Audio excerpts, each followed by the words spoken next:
našega življenja, za naše bližnje, smo malo razmišljali o tem, kaj biti dobri pastir.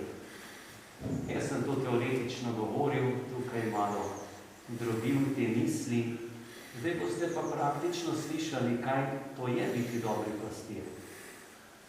In povabim mlade, da predstavijo to delo, ki je res na nek način lahko delo dobrega pastirja. V tem času, če bo nemogoče, v letošnjem poletju. Prosim. Tako sedemo.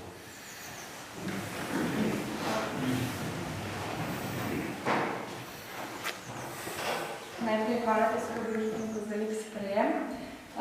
Lepo pozdravljeni, mi dve sva prostovoljki, ki se letos poleti preko programa PUTA še 7 prostovoljci odpravljajo k slovenskim misionarjem na Madagaskar. Tam bomo organizirali oratorije za okoli 2000 otrok. Zbiramo pa prostovoljne prispevke za izvedbo teh oratorijev in pa za gradnjo tamkajšnjih šol in pa zdravstvenih infrastruktur ter pa za ostale potrebe slovenskih misionarjev. Po sveti maši ste lepo vabljeni, da se zunaj ustavite pri nas in bomo hvaležni vsakega dela. Hvala.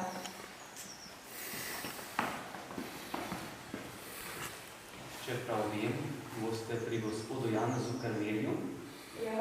Zdaj trenutno Janez Karmel v domači rodni župniji v Pohorjem Gradcu, kjer je se vrnil v Slovenijo, ker čaka na razmere, da je možno z letalom se vrniti nazaj na Madagaskar, ker je res duhovnik, te res dobri pastir. Njega imejte za zgled, jaz sem malo za zraven, za približno.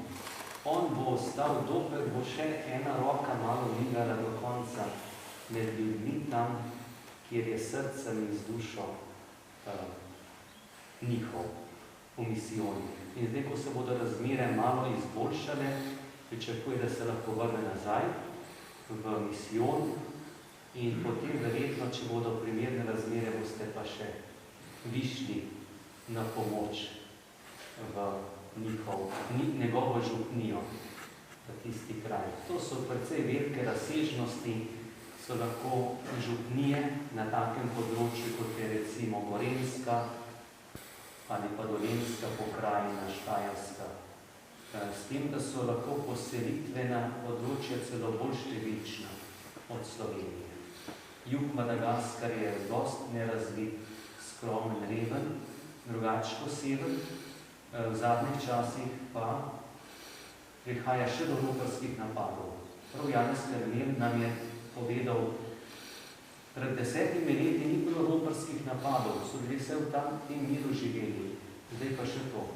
In to ni sam kraja stvari, to so še uboji in na koncu vasi požgejo, da še tisti, ki preživijo, nimajo kje bivati.